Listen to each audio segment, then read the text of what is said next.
దేవుడు పిలిచాడు. దేవుడు పిలిస్తే ఈయనకు వినపడిందా లేదా? మరేంది యేసుప్రభు ఏంది ఎప్పుడు దేవుని స్వరం వినలేదు మీరు అంటాడు. ఇది పట్టుకుని చాలామంది అడుగుతారు మిమ్మల్ని, మీ బైబిల్లో ఎన్ని కాంట్రడిక్షన్స్ ఉన్నాయి చూసారా, ఎంత దరిద్రం ఉందో చూసారా, మీరు ఏం రాసుకున్నారో కూడా తెలియదే మీ బైబిల్లో. 20 సంవత్సరాలు 15 సంవత్సరాలు కొంతమంది అయితే 60 సంవత్సరాల నుంచి క్రైస్తవులంగానే ఉంటాం. ఎక్కడ వేసిన గొంగలి అక్కడే. దేవుడు ఏంటి, ఆయన ఉనికి ఏంటి, ఆయన ప్రత్యక్షతలు ఏంటి, ఆయన యొక్క గొప్పతనం ఏంటి, ఆయన ఔన్నత్యం ఏంటి, ఆయనతో నాకున్న సంబంధం ఏమిటి, నేను ఆయనలో ఏమై ఉన్నాను అన్న విషయాలను మనం పట్టించుకుంటే ఇలాంటి ప్రశ్నలకు చాలా స్పష్టంగా చాలా సూటిగా మనకు సమాధానాలు దొరికిపోతాయి. నిర్గమాకాండం 3వ అధ్యాయము 1వ వచనం నుంచి, మోషే మిద్యాను యాజకుడైన యిత్రో అను తన మామ మందను మేపుచు ఆ మందను అరణ్యము అవతల తోలుకొని దేవుని పవిత్రమైన హోరేబునకు వచ్చెను. 2వ వచనం చదువుతారు ఎవరైనా? ఒక పొదనడిమిని అగ్నిజ్వాలలలో యెహోవా దూత అతనికి ప్రత్యక్షమైన. ఎవరు ప్రత్యక్షమయ్యారు? గట్టిగా చెప్పండి. యెహోవా దూత ప్రత్యక్షమాయను. అతడు చూచినప్పుడు అగ్ని వలన ఆ పొద మండుచుండెను గాని పొద కాలిపోలేదు. అప్పుడు మోషే ఆ పొద ఎలా కాలిపోలేదో నేను ఆ తట్టుకు వెళ్ళి చూసేదని గొప్ప వింత చూసేదను అనుకున్నాడు. దాన్ని చూడటానికి అతడు ఆ తట్టుకు రాగానే ఆ తట్టుకు వస్తున్నాడని ఎవరు చూశారు? యెహోవా చూచిన. ప్రత్యక్షమైంది ఎవరు? ప్రత్యక్షమైంది ఎవరండి? యెహోవా దూత. ఇప్పుడు ఆయన తట్టుకొస్తున్నాడని చూసేది ఎవరు? యెహోవా. దేవుడు ఆ పొద నడిమి నుండి మోషే మోషే అని అతనిని పిలిచాను. ఎవరు పిలిచారు? ఎవరు పిలిచారు? ఆ పొద నడిమి నుండి ఎవరు పిలిచారు? దేవుడు అని రాసుందా లేదా? యెహోవా దూత అంటారేంటి? అక్కడ దేవుడు అని రాసిందా లేదా? దేవుడు పిలిచాడు. దేవుడు పిలిస్తే ఈయనకు వినపడిందా లేదా? మరేంది యేసుప్రభు ఏంది ఎప్పుడు దేవుని స్వరం వినలేదు మీరు అంటాడు. మీకు అర్థమవుతుందా నేను అడిగే ప్రశ్న లేదా? ఇది పట్టుకుని చాలామంది అడుగుతారు మిమ్మల్ని, మీ బైబిల్లో ఎన్ని కాంట్రడిక్షన్స్ ఉన్నాయి చూసారా, ఎంత దరిద్రం ఉందో చూసారా, మీరు ఏం రాసుకున్నారో కూడా తెలియదే మీ బైబిల్లో అని ప్రశ్నలు వేస్తారు. మనము 30 సంవత్సరాలు 20 సంవత్సరాలు 15 సంవత్సరాలు కొంతమంది అయితే 60 సంవత్సరాల నుంచి క్రైస్తవులంగానే ఉంటాం. ఎక్కడ వేసిన గొంగలి అక్కడే.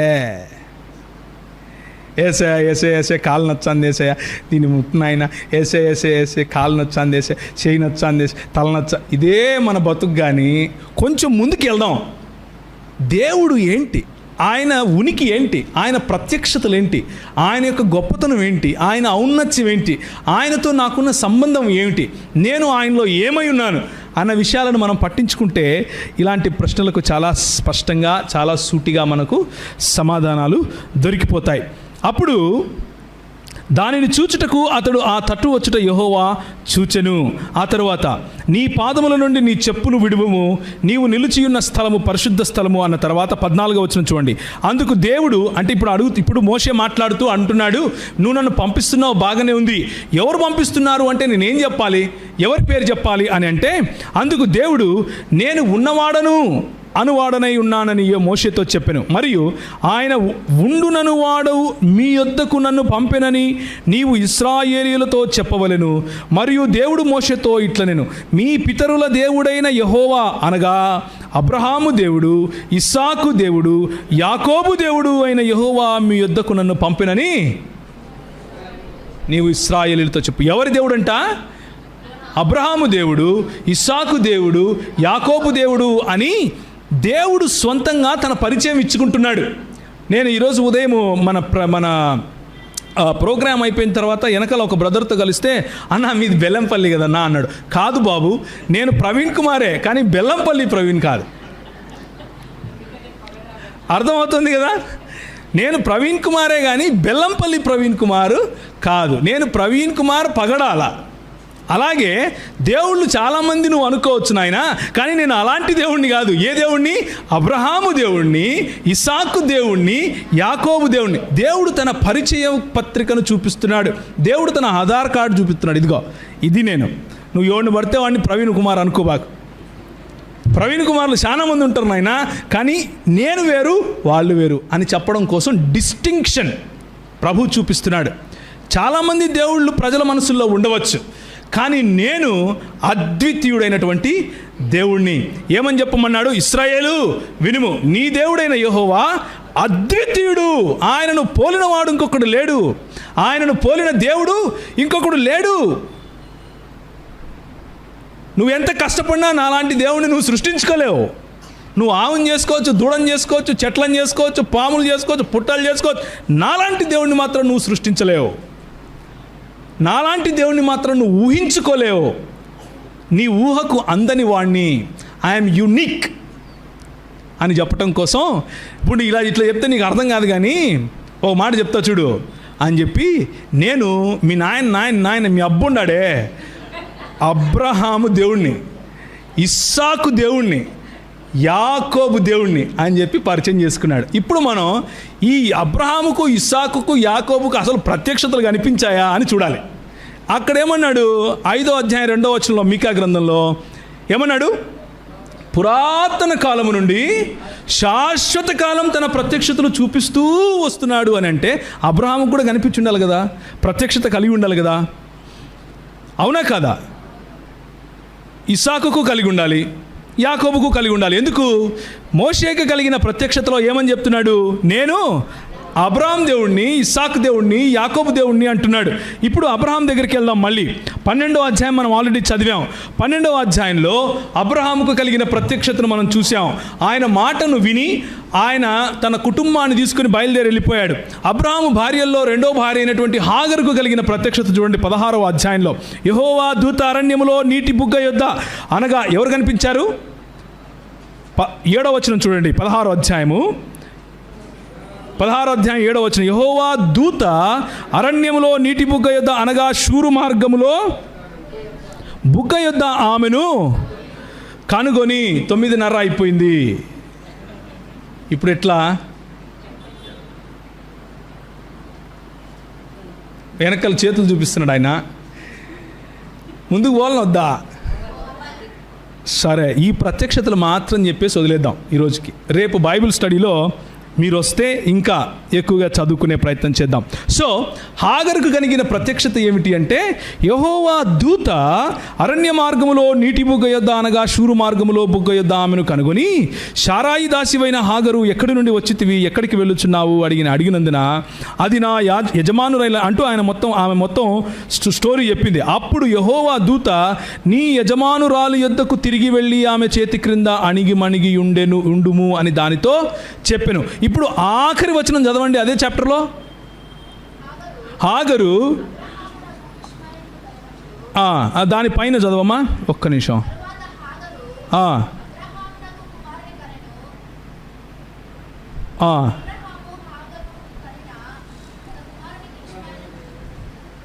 ఒక్క నిమిషం నేనే వెళ్తాను అక్కడికి. చూచుచున్న దేవుడవు నీవే అని తనతో మాట్లాడిన యెహోవాకు ఆమె పేరు పెట్టింది అన్నది కావాలి మనకు. ఆ నీటి బుగ్గకు ఓకే 13వ వచనం, అది చూచుచున్న దేవుడవు నీవే అను పేరు తనతో మాట్లాడిన యెహోవాకు. ఇప్పుడు నాకు చెప్పండి, మాట్లాడింది ఎవరు? ఎక్కడ మాట్లాడాడమ్మా యెహోవా? ఎవరు కనిపించారు అక్కడ? 1వ వచనం మనం ఏం చదివాము? యెహోవా దూత ఆమెకు అరణ్యములో నీటి బుగ్గ యొద్ద కనిపించి, యెహోవా దూత మాట్లాడింది. యెహోవా దూత ఆమెను ఆశీర్వదించి, యెహోవా దూత నేను నీ పిల్లలను ఆశీర్వదిస్తానని చెప్పి పంపిస్తే, ఇక్కడ ఆ యెహోవా దూతను ఏ విధంగా అర్థం చేసుకుంది ఈమె? యెహోవాగా అర్థం చేసుకుంది. ఏం చేసుకుంది? అది చూచుచున్న దేవుడవు నీవే అను పేరు తనతో మాట్లాడిన యెహోవాకు పెట్టెను. ఎవరు మాట్లాడారని అర్థం చేసుకుంది? యెహోవా. కానీ యెహోవా మాట్లాడటానికి వీల్లేదు కదా. మన ప్రభు ఏమని చెప్పాడు? మీరు ఆయన ఎప్పుడు చూడను లేదు, ఆయన స్వరము వినలేదు అంటుంటే, ఇక్కడేమో ఇవేమంటుంది? నాతో మాట్లాడాడు, ఆయనకు నేను పేరు కూడా పెట్టుకున్నాను అంటుంది. పెట్టుకుందా లేదా? చూచుచున్న దేవుడవు నీవే అను పేరు తనతో మాట్లాడిన యెహోవాకు ఎవరు పెట్టారు? హాగరు పెట్టుకుంది. సో అబ్రహాము జీవితంలో అబ్రహాము కుటుంబంలో ఉన్నటువంటి హాగరుకు కలిగిన ప్రత్యక్షత. ఇప్పుడు 22వ అధ్యాయానికి వెళ్ళండి.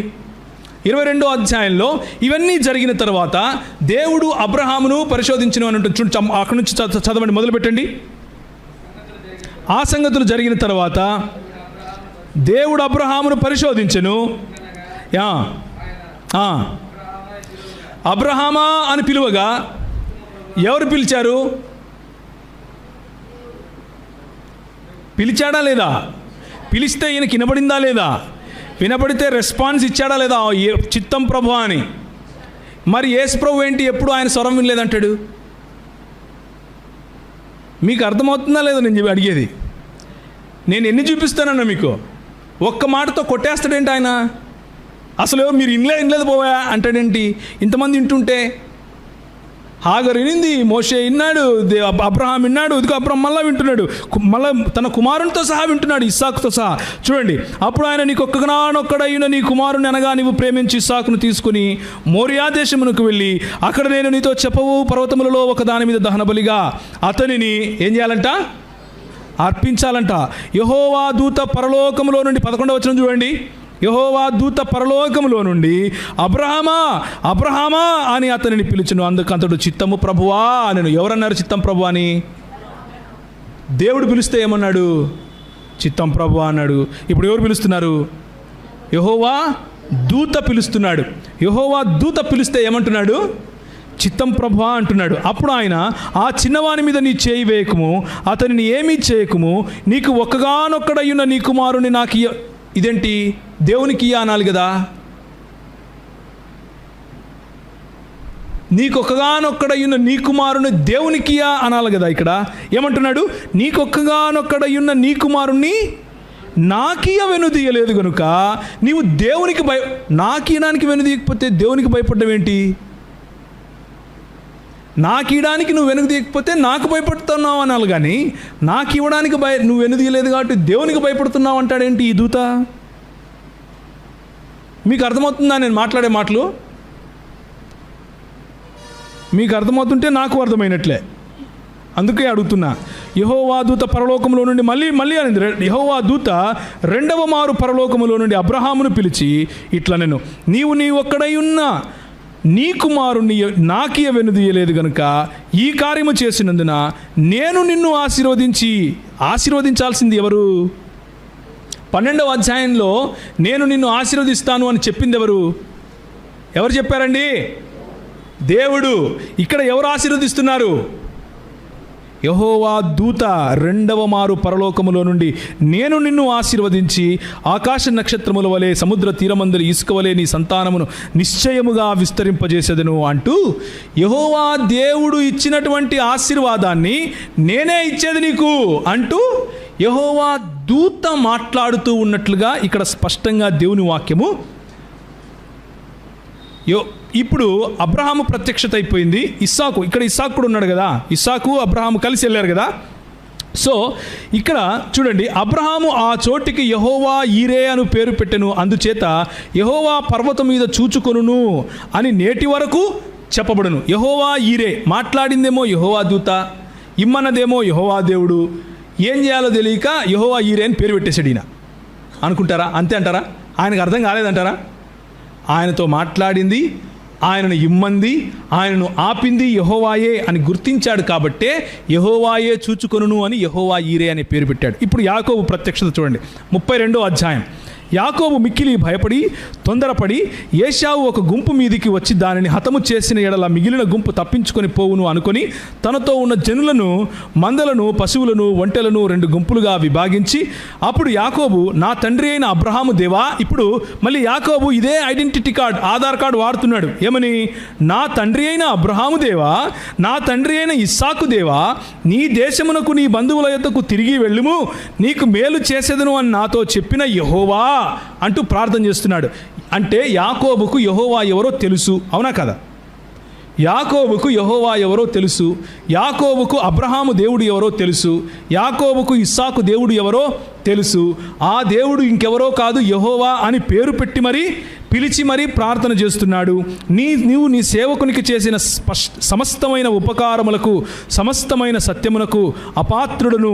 ఎట్లనగా నా చేతికర్రతో మాత్రమే ఈ యోర్దాను నదిని దాటి తిని ఇప్పుడు నేను 2 గుంపులనయ్యాను. పిల్లలతో తల్లితో నన్ను చంపేస్తాడేమో అని భయపడుతూ ఉన్నప్పుడు 24వ వచనానికి వెళ్ళండి. యాకోబు ఒక్కడు మిగిలిపోయాడు. ఈ అనుభవము భయంకరమైన అనుభవం, ఒంటరితనంలో మిగిలిపోయిన అనుభవం. ఒక నరుడు తెల్లవారు వరకు అతనితో పెనుగులాడెను. తాను అతనిని గెలవకుండా చూచి తొడగూటి మీద అతనిని కొట్టెను. అప్పుడు అతడు ఆయనతో పెనుగులాడుట వలన యాకోబు తొడగూడు వసిలెను. ఆయన తెల్లవారుచున్నది గనుక నన్ను పొమ్మనగా అతడు, నీవు నన్ను ఆశీర్వదించితే గాని నిన్ను పోనీయనెను. ఆయన నీ పేరేమని అడుగగా అతడు యాకోబు అని చెప్పెను. అప్పుడు ఆయన, నీవు దేవునితోనూ మనుష్యులతోనూ పోరాడి గెలిచితివి గనుక ఇక మీదట నీ పేరు. ఆయనతో పోరాడింది ఎవరు పోరాడారు ఇక్కడ? ఒక నరుడు. ఉందా లేదా? యాకోబు ఒక్కడు మిగిలిపోయెను. ఒక నరుడు తెల్లవారు వరకు అతనితో పెనుగులాడెను. కానీ ఆ నరుడు ఆశీర్వదిస్తూ ఏమంటున్నాడు? నీవు దేవునితోనూ మనుష్యులతోనూ పోరాడి గెలిచావు అని తన్ను తాను ఎవరికి సమానంగా చెప్పుకుంటున్నాడు? దేవునికి సమానంగా చెప్పుకుంటున్నాడు. అందుకు ఆయన, నీవు ఎందు నిమిత్తము నా పేరు అడుగుతివి అని చెప్పి అక్కడి నుంచి ఆయన ఆశీర్వదించి వెళ్ళిపోతే, ఈ ఘటనను యాకోబు ఎలా అర్థం చేసుకున్నాడో చూడండి. యాకోబు, నేను ముఖాముఖిగా దేవుని చూచి తిని ఆయనను నా ప్రాణము దక్కినదని ఆ స్థలమునకు పెనూయేలు అని పేరు పెట్టాను. ఇది పెనూయేలు అనుభవం, ముఖాముఖిగా దేవుణ్ణి చూడటం. ఇదేంటి? ఒక నరుడితో పోరాడి ఈయనేమో దేవుణ్ణి చూశానంటాడేంటి? ఇంతకు అబ్రహాము దేవుడెవరు? ఇస్సాకు దేవుడెవరు? యాకోబు దేవుడెవరు? అబ్రహాము మరియు ఆయన భార్యకేమో ఎలా కనిపించాడు? యెహోవా దూతగా ప్రత్యక్షమయ్యాడు. తన ప్రత్యక్షతలో యెహోవా దూత అన్నటువంటి మాట వాడుకున్నాడు. ఇస్సాకుకు కూడా యెహోవా దూత అన్న మాట వాడుకున్నాడు. ఇప్పుడు యాకోబుకేమో ఒక నరుడు అన్న మాట వాడుతున్నాడు. ఇదే ఆదికాండం 48వ అధ్యాయానికి రండి.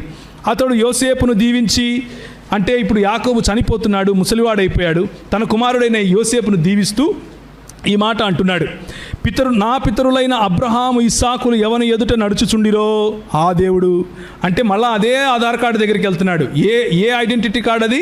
అబ్రహాము దేవుడు, ఇస్సాకు దేవుడు అన్నటువంటి ఐడెంటిటీ కార్డ్. ఎవరి ఎదుట నడుచుచుండిరో ఆ దేవుడు. నేను పుట్టింది మొదలుకొని నేటి వరకు ఎవడు నన్ను పోషించెనో ఆ దేవుడు అనగా. ఇప్పుడు మళ్ళా చెప్తున్నాడు, నువ్వు మళ్ళా కన్ఫ్యూజ్ అవ్వద్దు బాబు. ఏ దేవుడు అంటే ఈయన మా నాయన ఇస్సాకు దేవుడు, మా అబ్బ అబ్రహాము దేవుడు అంటే మళ్ళా మా నాయన మా అబ్బ దేవుడు అంటే ఎవరంటే అని మళ్ళా దానికి వివరణ ఇస్తున్నాడు. అనగా సమస్తమైన కీడులలో నుండి నన్ను తప్పించిన దూతనా? మీ బైబిల్లో కూడా అట్లే ఉందా? ఇదేంది? సమస్తమైన కీడులలో నుండి నన్ను తప్పించిన దూత ఈ పిల్లలను ఆశీర్వదించునుగాక. హల్లెలూయా, దేవునికి స్తోత్రం కలుగునుగాక. యేసు ప్రభువారు, మీరు ఏ కాలమందైనను ఎన్నడైనను ఆయన స్వరము వినలేదు, ఆయనను చూడలేదు అన్నది తండ్రి గురించి. తండ్రిని మీరు చూడలేదు, తండ్రి స్వరము మీరు వినలేదు. కానీ ఆ ప్రత్యక్షత చూపిస్తూ వచ్చింది ఎవరో తెలుసా? ఆనాడు యెషయా, నేను సింహాసనాసీనుడై ఉండగా నన్ను చూసి ప్రభువును నేను చూశాను, యెహోవాను నేను చూశాను, నేను అపవిత్రమైన పెదవులు కలవాణ్ణి అని అన్నాడు. నన్ను చూసి అన్నాడు. దేవునికి స్తోత్రం, హల్లెలూయా. ఆ రోజు నీవు నీ కుటుంబాన్ని, నీ దేశాన్ని విడిచిపెట్టి వెళ్ళు అని చెప్పింది ఎవరు? నేను. ఆ రోజు ఇస్సాకును నువ్వు బలివద్దు, నేను నిన్ను ఆశీర్వదిస్తాను అని చెప్పింది ఎవరు? నేను. ఆ రోజు నీ తండ్రి అయినటువంటి యాకోబు నుండి ఇశ్రాయేలుగా పేరు పెట్టి పిలిచింది ఎవరు? నేను. అనగా సమస్త కీడులలో నుండి నన్ను రక్షించిన దూత ఈ పిల్లలను ఆశీర్వదించునుగాక అని దేవుని వాక్యము యేసు ప్రభువును క్రీస్తుగా, ఆ క్రీస్తు పురాతన కాలము నుండి శాశ్వత కాలము ఉన్నవాడుగా, పురాతన కాలము నుండి శాశ్వత కాలము తన ప్రత్యక్షతలు చూపిస్తూ వస్తున్నటువంటి వాడిగా దేవుని వాక్యం మనకు తెలియజేస్తూ ఉంది. యెషయా గ్రంథం 48వ అధ్యాయం చదువుకొని ముగించుకుందాం. యాకోబు, నేను పిలిచిన ఇశ్రాయేలు. ఎవరు యాకోబును పిలిచారంట? దేవుడు, యెహోవా దేవుడు. నేను పిలిచిన ఇశ్రాయేలు, నాకు చెవియొగ్గి వినుము. 12వ వచనం నుంచి చదువుతున్నాను. నేనే ఆయనను, నేను మొదటివాడను కడపటివాడను, నా హస్తము భూమికి పునాది వేసెను. ఎవరి హస్తం భూమికి పునాది వేసింది? దేవుని హస్తమే కదా. వేరే ఎవరైనా భూమికి పునాది వేయగలుగుతారా? క్రైస్తవ దృక్పథంలో ఎవరూ వేయలేరు. యెహోవా దేవుడు మాత్రమే. నా కుడి చెయ్యి ఆకాశ వైశాల్యములను వ్యాపింపజేసెను, నేను వాటిని పిలువగా ఒకటి తప్పకుండా అవన్నీ నిలుచును అంటూ చెబుతూ వచ్చి 15వ వచనం, నేనే ఆజ్ఞ ఇచ్చువాడను, నేనే అతనిని పిలిచి తిని, నేనే అతనిని రప్పించి తిని, అతని మార్గము తేజరిల్లును. నా యొద్దకు రండి, ఈ మాటలు ఆలకించండి. ఆది నుండి నేను రహస్యముగా మాట్లాడిన వాడను కాదు. అది అంటే ఆ ఆది అన్నది, ఆ సమయము అన్నది, పుట్టిన కాలము మొదలుకొని నేను అక్కడ ఉన్నవాడను. ఇప్పుడు ప్రభువగు యెహోవాయు, ఆయన ఆత్మయు నన్ను మాట్లాడేది ఎవరు? ఎవరు మాట్లాడుతున్నారు? నేనే ఈ భూమికి పునాది వేశాను అని ఎవరు మాట్లాడుతున్నారు? యెహోవా దేవుడు మాట్లాడుతున్నాడు. నేనే యాకోబును పేరు పెట్టి పిలిచాను అని ఎవరు మాట్లాడుతున్నారు? యెహోవా దేవుడు మాట్లాడుతున్నాడు. నా హస్తము భూమికి పునాది వేసింది అంటున్నాడు. ఆకాశ వైశాల్యములను నేనే వ్యాపింపజేశాను అంటున్నాడు. ఈ యెహోవా దేవుడినంట ఏందంట? ఇప్పుడు ప్రభువగు యెహోవాయు, ఆయన ఆత్మయు నన్ను పంపెను అని ఈ యెహోవా దేవుడే మాట్లాడుతున్నాడు. మళ్ళీ ఈ యెహోవా దేవుడు ఏమని చెప్తున్నాడు అంటే, ప్రభువగు యెహోవాయు, ఆయన ఆత్మయు నన్ను పంపెను అని చెప్తున్నాడు. ఈ యెహోవా ఇంకెవరో కాదు, మన ప్రభు అయినటువంటి యేసుక్రీస్తు. దేవునికి స్తోత్రం కలుగును గాక. యెహోవా అన్న మాట తండ్రికి ఎంతగా వాడబడిందో కుమారునికి కూడా అంతేగా ఆపాదించబడింది. తండ్రికి ఎంతగా ఆపాదించబడిందో పరిశుద్ధాత్మనికి కూడా అంతేగా ఆపాదించబడింది.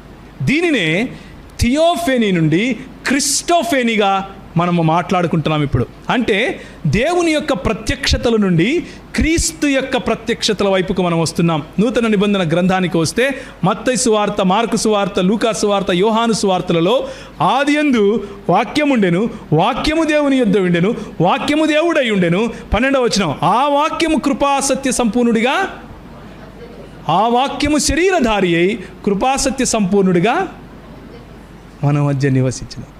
ఇది మన క్రీస్తు. ఎందుకు ఆయన మాత్రమే రక్షకుడు అంటే, ఆయన మాత్రమే అబ్రహాము, ఇస్సాకు, యాకోబుల దేవుడు కాబట్టి.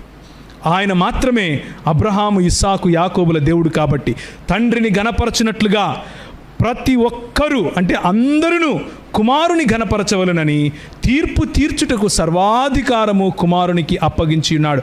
తండ్రిని ఎలా ఘనపరచాలి అని యేసుప్రభువుని అడిగితే ఆయన అంటాడు, with all of your heart, with all of your mind, with all of your soul and with all of your strength అంటాడు. అవునా కదా? నీ సర్వస్వంతో ఆయనను ఆరాధించాలి, ప్రేమించాలి, సేవించాలి, ఘనపరచాలి. అలాగే నన్ను కూడా ఘనపరచాలి అని యేసు ప్రభువే స్వయంగా చెప్తున్నాడు. 5వ అధ్యాయం 23వ వచనం, రోమీయులకు రాసిన పత్రిక 9వ అధ్యాయం 5వ వచనం, పితరులు వీరివారు, శరీరమును బట్టి క్రీస్తు వీరిలో పుట్టాడు. ఎప్పుడు?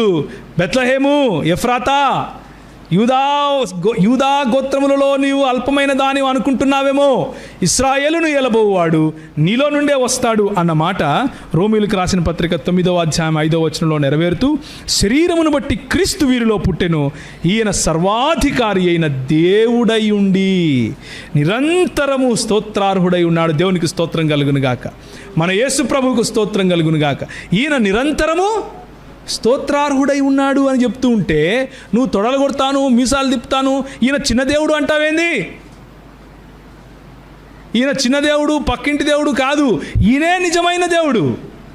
తీతుకు రాసిన పత్రిక 2వ అధ్యాయం 11 నుంచి 13 వరకు, ఏలయనగా సమస్త మనుషులకు రక్షణకరమైన దేవుని కృప ప్రత్యేకమై మనము భక్తిహీనతను, ఇహలోక సంబంధమైన దురాశలను విసర్జించి శుభప్రదమైన నిరీక్షణ నిమిత్తము, అనగా ఏంటా శుభప్రదమైన నిరీక్షణ అంటే, మహాదేవుడును మన రక్షకుడును అయిన యేసుక్రీస్తు మహిమ అంట.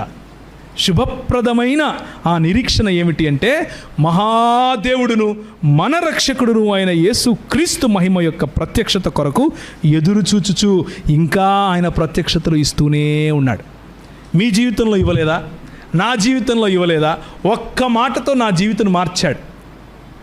నీవు లోకమునకు వెలుగై ఉన్నావు అని ఒక్క మాట పలికాడు, నా జీవితం ఉల్టా పుల్టా అయిపోయింది. ఈరోజు యేసు ప్రభు దాసుడిగా నేను బతుకుతున్నాను. నిన్ను అలా మార్చలేదా?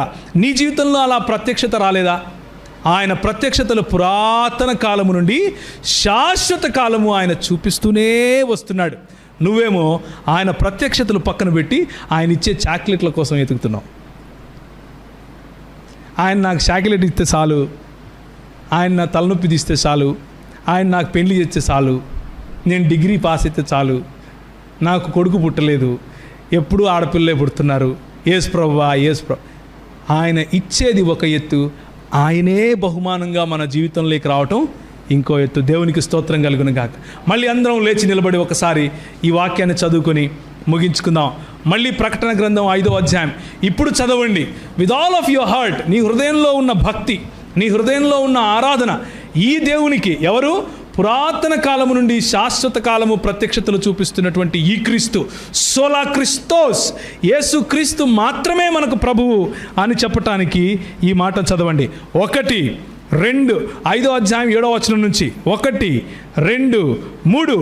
ఆయన వచ్చి సింహాసనమునందు ఆసీనుడయుండు వాని కుడి చేతిలో నుండి ఆ గ్రంథమును తీసుకొనెను. ఆయన దానిని తీసుకున్నప్పుడు ఆ 4 జీవులను వీణలను ధూప ద్రవ్యములతో నిండిన సువర్ణ పాత్రలను పట్టుకొని ఉన్న ఆ 24 పెద్దలను ఆ గొర్రె పిల్ల ఎదుట సాగిలపడిరి. ఈ పాత్రలు పరిశుద్ధుల ప్రార్థనలు. ఆ పెద్దలు, నీవు యోగ్యుడవు, నీవు వధింపబడిన వాడవై నీ రక్తమిచ్చి ప్రతి వంశములోనూ ఆయా భాషలు మాట్లాడి వారిలోను ప్రతి ప్రజలలోను ప్రతి జనములోను దేవుని కొరకు మనుషులను కొని మా దేవునికి వారిని ఒక రాజ్యముగాను యాజకులుగాను చేసితివి గనుక వారు భూలోకమునందు ఏలుదురని క్రొత్త పాట పాడుదురు. మరియు నేను చూడగా సింహాసనమును జీవులను పెద్దలను ఆవరించి ఉన్న అనేక దూతల స్వరములు విలువడెను. వారి లెక్క కోట్ల కొలదిగా ఉండెను. వధింపబడిన గొర్రెపిల్ల శక్తియు ఐశ్వర్యమును జ్ఞానమును బలమును ఘనతయు మహిమయు స్తోత్రమును పొందనరుడని గొప్ప స్వరముతో చెప్పిరి. హల్లెలూయా, దేవునికి స్తోత్రం. ఎవరికి మహిమ ఘనత ప్రభావము చెల్లును అంటున్నారు? వధింపబడిన గొర్రెపిల్ల. నువ్వు ఇక్కడ నుంచి దేవుడిచ్చే ఆ దేవుని రాజ్యములోకి ప్రవేశించిన తర్వాత ఏం చేస్తావో తెలుసా? ఈ వధింపబడిన గొర్రెపిల్లనే ఆయన శక్తిని, ఐశ్వర్యాన్ని, జ్ఞానమును, బలమును, ఘనతను, మహిమను, స్తోత్రమును పొందనర్హుడని ఆరాధిస్తూ ఉంటావు. ఇదే నీ నిత్య జీవం అంటే. ఇదే నీ నిత్య జీవం అంటే. ఆ నిత్య జీవాన్ని కావాలి అనుకుంటే ఇక్కడ కూడా పొందగలవు. రైట్ నౌ ఇక్కడ కూడా ఆయన సన్నిధిని, ఆయన నిత్య జీవాన్ని పొందగలవు. తలలు వంచుకుంటే దేవుని వైపు చూద్దాం, ఆయనను ఆరాధిద్దాం.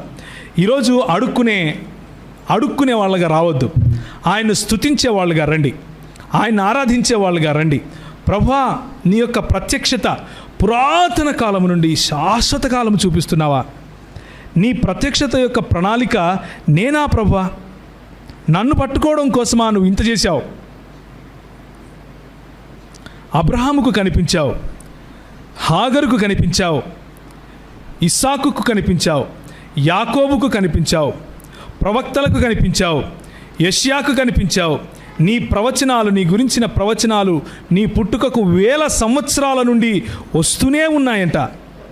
అవన్నీ కూడా నన్ను రక్షించటానికి. నేను ప్రతి ప్రజలలో నుండి, ప్రతి జనములో నుండి దేవుని కొరకు మనుషులను కొన్నావంట. నా జనంలో నుంచి నన్ను కొన్నావు, నా ప్రజల్లో నుంచి నన్ను కొన్నావు. ఈ 2 మాటలు ప్రభువుకు చెప్పి ప్రభువును ఆరాధించండి, ప్రభువును స్తుతించండి. ఏ ఒక్కరూ మౌనంగా ఉండద్దు. మీ నోర్లు తెరిచి ప్రభువును స్తుతించండి. మీ నోర్లు తెరిచి గొర్రెపిల్ల ఎదుట సాగిలపడి ఆయనకు జ్ఞానమును, ఆయనకు స్తుతిని, ఆయనకు మహత్యమును, ఆయన గొప్ప స్వరముతో స్తోత్రాన్ని, ఘనతను, మహిమను చెప్పండి. ఆ గొర్రెపిల్ల ఎదుట సాగిలపడి ఆయన్ను స్తుతించండి. ఆయన సన్నిధిని అనుభవించండి. ఆయన ప్రత్యక్షతను పొందుకోండి. ఆయన ప్రత్యక్షత చిరకాలం అంటే సదాకాలము ఇచ్చేవాడు.